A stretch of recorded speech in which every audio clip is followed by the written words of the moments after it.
Hey, what's going on everybody, and welcome back to the Whiskey Cove. And what an episode we have here.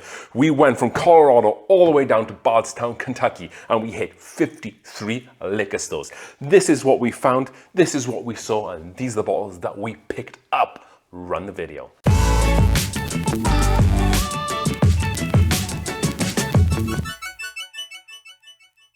Alrighty then folks, what is going on? Thank you for joining us for what is always an exciting and new episode here on the Whiskey Cove, where we will be looking at all the stores that I stopped, what are some of the bottles of whiskey that I saw, what are some of the bottles I passed on, and then most importantly, what are some bottles that I was able to pick up from Colorado all the way to Bardstown, Kentucky, the mecca of bourbon. With that being said, we are doing a charity raffle here. All the information for the charity raffle is in the description below. We have 2 more bottles to add to that charity raffle. That bourbon dude sent us an E.H. Taylor small batch. Thank you, Charles, for doing that. And one of my friends here, Pat, sent us this bottle of Old Elk. This bottle of Old Elk is a port cask finish, but most importantly, it is signed by the master distiller there up in Old Elk. So if you would like a chance to win 1 or 2 of these bottles, along with like 6 others and some other bunch of really great stuff, hit up the description down below. $10 a ticket, and it goes to St. Jude, which is an excellent cause. With that being said, less talking, more content. Let's get into this video, shall we? So I did not stop at any liquor stores in the greater Denver area. That's something that I'm always used to doing, so I didn't want to include that in this video. This is basically me getting on the I-70, which is the main highway from Colorado to like Kentucky, I think it might even go to, or definitely Missouri, and just heading on down to Bardstown and stopping at a lot of liquor stores. So with that being said, the first stop we did was just outside a store in Colorado, just outside of Denver in Colorado. Oh, this is kind of like a gas station store, which is this one. And as you can see, nothing really spectacular, but you need to go to some interesting places to find good bottles. And there wasn't much there, but they did have these 2 bottles, and that was the John J. Bowman, or the Isaac Bowman, I should say, and the Bowman Brothers. So the Bowman Brothers small batch, and then the Isaac Bowman's port barrel. I already have these bottles, I didn't need them. They were at very fair prices, so I can't argue with that. The next store I stopped in, I saw Knob Creek 12 here for $71.50, which isn't terrible at all. I think that's a pretty decent price. They didn't really have much of anything else there, so then we continued on, and as you can see, we kind of found another hole in the wall here at another city we stopped at, and they had a couple of different interesting ones. So this was a store that was probably about an hour outside of Denver east along the I-70. As you can see, they had a 1792 full proof for around $80. They had the John J. Bowman's small batch and port finish. They had Travelers for $45 as a pass all day of the week. But then they also had a Weller Special Reserve, and they also had a Weller Antique 107 single barrel pick. But this wasn't their own single barrel pick. This was like a generic one from somewhere else. It wasn't like a Sazerac one. It was a name of a store that I didn't recognize, so I don't know how the heck they got a hold of that. And then they also had 2 Bookers. So I don't know if they kind of get in stuff from different sources that doesn't include the distributor, but of course I'm passing on all that whiskey for that stuff. If you live in the sticks and you see a bottle of Eagle Rare for $60, maybe that might be worth it for some of you folks, but for me, who had a pretty set itinerary, I didn't need to pick up $60 bottles of Eagle Rare. Next one was in Lemon, Colorado, and this was Windmill Liquor. Didn't find anything there. This was another liquor store in Lemon. Didn't find anything there. We then continued and carried on, I think, to Burlington, which is the last city as you leave Colorado. Didn't have anything there, and then we came to this Davis & Davis liquor store, and then I thought my luck was in, because they had these 2 bottles, an E.H. Taylor single barrel and then an Elmer T. Lee. They were kind of off to one side, weren't really on a top shelf behind the counter, so I'm wondering, did this place just get a whiskey delivery? Is my luck kind of in right now? No, it wasn't, sadly, because the price of these bottles was astronomical, in the region of about $400 each, and of course that is an easy pass for us there. Moving on then, we stopped at this place called Kaiser Liquor. So I believe this was the first stop that we made in Kansas, Hays, Kansas to be specific, if you know what that is. They had a good amount of whiskey there, as you can see from this first shot, a pretty decent amount. They also had some of the Redwood cask strengths, which is a pretty decent bottle. And they did just get in Kansas The Penelope ranges, the full Penelope range, they had the rosé, but they didn't. I asked a bunch of different places if they had the Rio. They didn't know what I was talking about, sadly. So we had to pass on the Rio because we couldn't find it. Next, we stopped at another store in Hayes. They had Weller Special Reserve for $32. And if you're someone who's trying to find Weller Special Reserve, Kansas is the place to go, because you'll see in the next couple of shots, they have a decent amount of it. That is an understatement. Henry McKenna for $60 about MSRP, so that was good. But again, these are whiskeys that I don't need to take all the way to Kentucky with me and bring them back, so I kind of passed a lot on this sort of stuff. And I'm not just like going in and out the stores and not saying anything. I'm kind of just letting people know most of the time. I'm just like, I'm out of state. I'm just kind of coming in, seeing if you have whiskey that I don't have back home, and if it's something that I'd like, then I'll buy it. And that's kind of the conversation I had with a lot of people. And then it kind of transpired what I was doing. I kind of let them know a little bit about that. Moving on, in Hayes, they had another store called Kaiser Liquor. They had Willet, the green 4-year rye, for $60, which is a great price. That is right around MSRP. They had the rare breed rye there as well. And as you'll see, they had absolute stacks of Weller Special Reserve for $26. Limit 2 per customer. I'm pretty good on the Weller Special Reserve right now, so again, I didn't need some of that. Then we stopped at this place. They didn't have anything at Nate's. They didn't have anything of really have anything to talk about. They had like a lot of like generic stuff, so I didn't take any photos. And then we stopped at this place, Club Liquor. Again, we're still in Hayes at this point. All this Weller, again, if you want a 750 milliliter bottle, if you want a 1 liter, if you want a 1.75, you can get them at this place. Again, the Willet, again, the Sazerac rye. This was a little bit of a theme of what I was seeing in Kansas as a whole. A lot of Weller, a lot of Willet, and a lot of Penelope stuff as well. They also had some specialty bottles at the back here, and as you can see, they had a Blanton's Gold. They were asking, way too much money for that, sadly. Booker's was a little bit overpriced. The Knob Creek 12 was over. Everything on this shelf was just overpriced, sadly. But if you live in Hayes, whereas, you know, it's a ways away from a lot of big cities, then you might end up splashing the cash for a special occasion on some of these bottles. And then we moved out of Hayes. This is the last stop, Stonehouse Spirit and Cigar. They had a really awesome cigar section, to be fair. And they had some really decent stuff here. Again, a lot of the Redwood stuff. They also had some really good Doc Swinson's pours on the top left there. Again, you can see that Penelope selection at the bottom left, and that was what I saw a lot. Again, they had the rosé, but no Rio. Still chasing the Rio. But all in all, not a bad selection. This is probably the best selection that I saw whilst I was in Hayes in Kansas. And then we left there, and of course, as you can see, we stopped at Salina Wholesale Liquor Store in Kansas. They had a really old Baker 7. This was an 8-year and 6-month whiskey. I already have a Baker, like 1 or 2 Bakers that are 8 years and like 10 months. So I'm kind of good on this. But you know, for someone who's looking, if you're in Salina and you want a good age on your Baker 7, definitely go and get that there. I think this was like $50, $60, so good price. They had a couple of other offerings as well, as you can see. They had the Remus Gatsby for $275. I wasn't willing to kind of fork out that amount of money, but I don't think that's too far away from MSRP. They had the Joseph Magnus, I think that was like $250, and then the Caribou Crossing for $100. So some good bottles of whiskey, but again, not something worthy of me to throw in the car on my journey. Hillside Liquor and then Laura's Retail didn't have anything. This generic wine and spirits had a couple of different things. Actually, let me go back. This isn't a generic wine and spirits. This is in Topeka in Kansas, and this is a store that I always used to stop at every time I would go through on the I-70, because they had a couple of things that we don't get in Colorado. They had the Willet 4-year rye, which was like unobtainable here in Colorado, and then they'd also sometimes get the Bowman single barrel, so I'd always used to stop.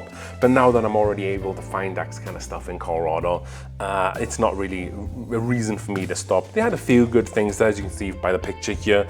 They had the High West Cask Strength. They had a Joseph Magnus. I think Kansas just had a big drop of Joseph Magnus is the week or two that I was there. And if you look on the bottom left, they had a Calumet 16 and a 2 times oak. I think that's the Kiowa blend maybe. Oh no, I don't think that's the Kiowa blend. It must be another one. I don't remember what that is called right now.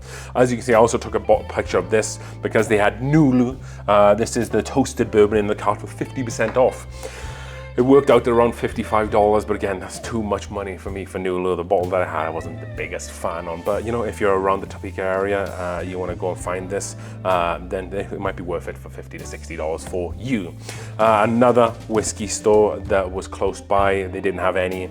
Another one at Topeka, they didn't have any. Then we got to Kansas City, and then we stopped in this store called Royal Liquor, and as you can see by this big wall, they had a lot of stuff there.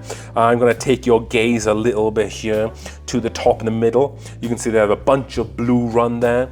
They also have a bunch of Whistle Pig, but it's not some stuff that I'm really interested in right now. And then towards the top left, they had some Calumet stuff there. And if you go to the top to the right a little bit, some Kentucky Owl things too. But there was nothing there that I looked at and I was like, you know, I'm really looking for that. Prices were fair, but they just didn't really have anything that I was kind of interested in. Discount Smokes and Liquor. This was as we had left Kansas City on the outskirts there. They didn't have anything there. The same as this one, Oh Hell Liquor. And then we also came to this place called Bargain, and then the Liquor Shed here, Bargain Smokes and Liquor, and the Liquor Shed didn't have anything there. The next couple where we just kind of skipped through because they didn't really have anything, which is unfortunate. Missouri isn't the greatest place to go whiskey hunting, just in case that wasn't obvious. Hy-Vee, this was the first kind of supermarket that we stopped to on the trip. They had good times for a really cheap price. $65 for cigar finish, good times. That's a pretty darn good price. They normally run at around 110 to 115.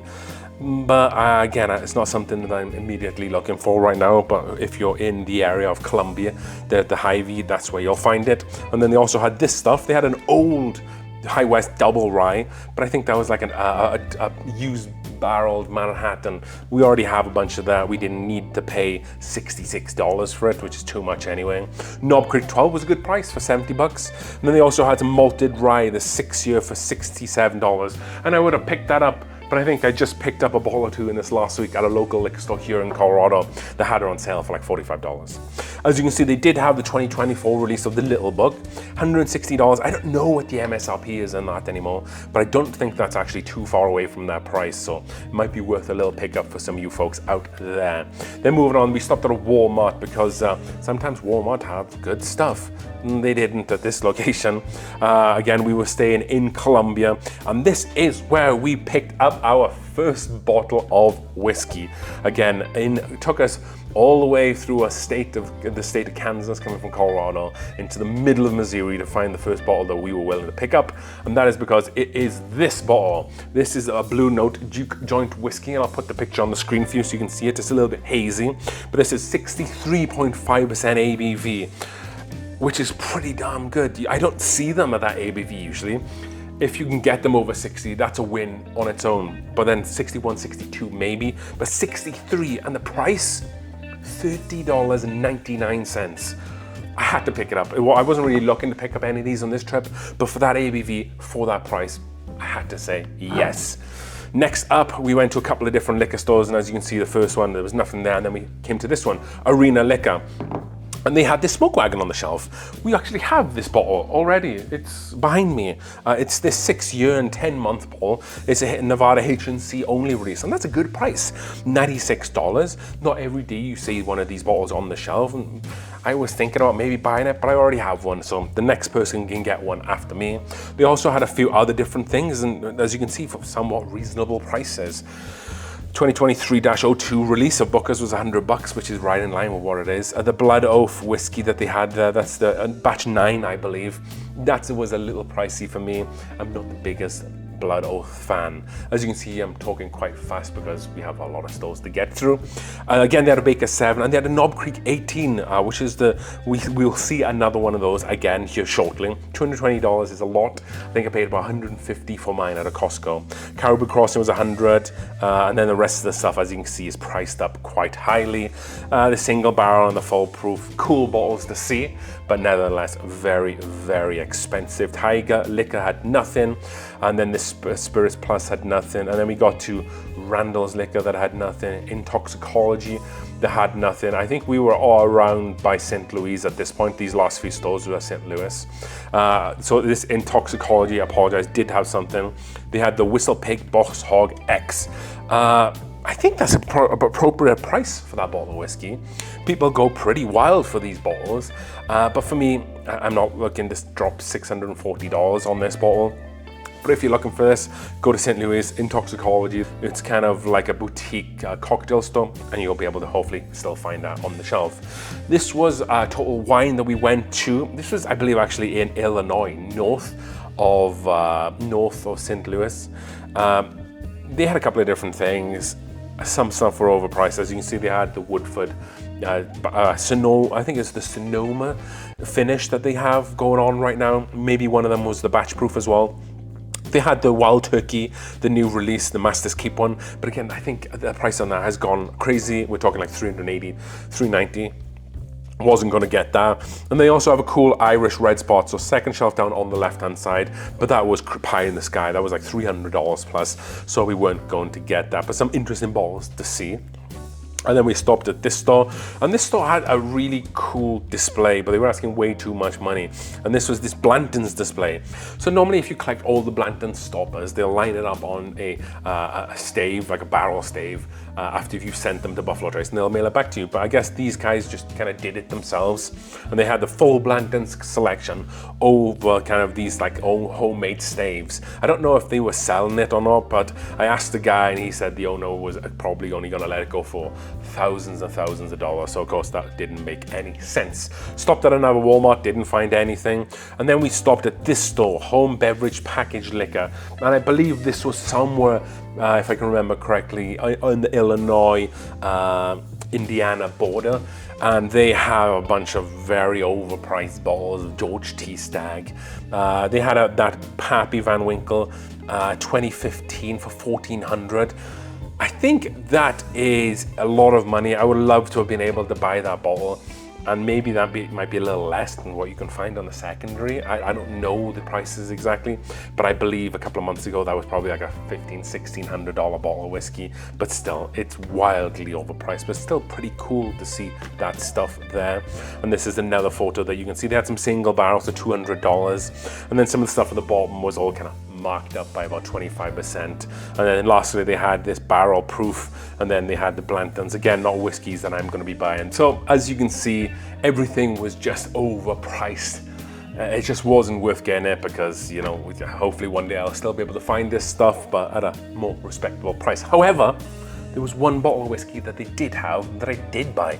This is the second bottle that I did buy, and that is because it is the High West Rendezvous Rye, and this is the kind of the art labeled one, which they don't do anymore. This is kind of like a quick run. And the really interesting thing about this is that the price on this was actually cheaper than Rendezvous Rye is normally. So this is $59.99. So again, another affordable bottle and a pretty good steal. I don't know if they kind of didn't quite know the valuation of it. I don't think it's too expensive. I think maybe it's like $100 on secondary markets, but I think MSRP on these bottles is like more closer to like $75. So for $65 and maybe a bottle that I'll just bunker for a while, I think that was a good pickup for the second one. So we sung our praises and left without spending too much money on some of the ridiculous prices that they had there, and then continued on, and then we stopped at Liquor Land, which I believe was in Indiana. They had a bunch of 1792 at reasonable prices. Again, not whiskey that I need to cart back with me to Colorado. They had some other stuff that you can see on the shelf here, the Larcenary, the Joseph Magnus again, and they also had a bunch of the Foregate, which is on the second shelf to the right from the top. Good stuff. I don't know too much about Foregate in general. They had some Four Roses barrel strength picks there as well. They were about $120, but I was already going to Kentucky and I was hoping to score some of that at Four Roses there anyhow. And then we stopped at a couple of different liquor stores and they didn't really have any, till we got to High Spirits, Beer, Wine and Liquor, where they had a bunch of the benchmark series, not some stuff we can find in Colorado for the most part. So that was refreshing to see. And they were all around like $15 to $25. So if you're looking to throw some money down some cheap bottles, then this is the place to do it. And then as you see, we went to the next store, Liquor Packer, and they had a bunch of all the same stuff as well for reasonable prices. They also had a Knob Creek Single Barrel Select for $54, which is a good price. But then as you see, that's that Knob Creek 18 I was talking to you about for $195. Again, a little pricey for me, but not a bottle that you see everywhere. And they also had the Gatsby as well for $300, and I definitely wasn't going to spend $2,000 on that Woodford Reserve to the right. right. However, this brings us to our third bottle that I was able to purchase, and that is the Jack Daniel's Barrel Proof Rye. So this was actually kind of tucked away, and I have a picture here. So I'm holding the bottle. If you look on the bottom shelf there, this bottle was behind some of those bottles. So I don't know if it was supposed to be there or not, but I think this was the first time that I saw one of these on the trip. And then after this, I kind of saw a few more, but this was actually the cheapest place I was able to get it. So this is about $75 out the door. ABV on this is 65.6% ABV, 131.2 proof. So I was very happy to get it. Not something we find in Colorado all the time. And I think for $75 out the door, a reasonable price to ask. The next few liquor stores, we didn't really find anything until we got high spirits liquor. And as you can see, they had these new grain to glass releases from Heaven Hill. $160, I think that's too much. They usually cost around about $100 or so, so I wasn't gonna buy that, but really awesome to kind of see that on shelves. And then they had an Old Forest single barrel for $200. Yeah, that's not gonna happen. And then Woodford, and then the Willet there as well. And again, as you can see, they had another Jack Daniel's Rye, but that was $80, so a little bit more than what we had paid for ours. Value Liquors, I think this was one of the first stops we stopped while we were in Kentucky. They had this single barrel select, but they were asking way too much money. It was like $109, but I wasn't willing to pay that for this. They also had a Booker's there for $100, which is a reasonable price. Then we stopped at this discount liquor store again. I think this was close to Owensboro, I want to say, maybe just past Evansville, around that area there. They had a couple of good and interesting things here, but they were a little bit expensive on prices. These Knob Creek 18s were more closer to $200, so again, expensive, but you know, if you're in the area, maybe worth it. They had the Jack Daniel's Rye there, but overpriced again. A bunch of Good Times, which they were overpriced on, and then all this stuff that you can kind of see in the next picture here. Everything was kind of sadly overpriced, but again, refreshing to see these bottles as we get closer to Kentucky. This was a store that kind of sold their old bottles of whiskey, but then also you could kind of taste the stuff. Pricing wise, it wasn't too bad, but I was driving, so I couldn't really stick around and kind of drink any of this stuff. But what a great selection there. It's just a shame that maybe the whiskey that they sell at the bar there should be whiskey that customers can go home with instead. Liquor Barn, this was the first Liquor Barn that we stopped at. We saw this Old Carter Rye, $250. It was a little bit too expensive for me. I don't really see Old Carter in Colorado, let alone the Rye. But for that price, I think that's a pass. Like, looks like someone had bought 2 bottles already, so maybe they're happy to go home with that. Then it was a 1792 store pick. I was actually so close to going home with this, but then I was like, I don't need this. This is something I can find in Colorado, so I left that there. Bunch of Maker's Picks, Booker's, and then Little Book, again, a little bit too pricey, not something I needed to take around with me, and some Knob Creek stuff there as well. Again, we are at this other liquor store where they had a bunch of some interesting stuff here. The 1792 Sweet Wheat, so I saw that on the shelf, and it wasn't like stuck behind the glass where the checkout was, where all the other expensive stuff. So I thought that we might be able to get out of here with a bottle at a reasonable price. That wasn't the case. This was just kind of ridiculously priced. This was just not so far away from Bardstown. I think this was Elizabeth. So this was the last store that we came to. And it was just a shame. I was really hoping I was able to get this Sweet Wheat, but the guy wanted $120 for it. So we went from Colorado, we went all the way to Bardstown, and we only picked up 3 bottles. As you can see, we saw some interesting stuff, but then also at the same time of that, there was a lot of nothing kind of going on there. Really happy that we were able to get them. Really happy that we were able to see some fun whiskey. And hopefully if you're someone who lives close to these stores, some of the ones that I kind of named, then you might be able to go over and spend the money on these bottles if that's what you would like to do. We're also going to be putting out a lot more content whilst I was in Kentucky, so hopefully you've enjoyed this video. Definitely don't forget to go and check out the Whiskey Lottery as we drink through the world's whiskeys one glass at a time. I need to go and give my voice a rest. Cheers.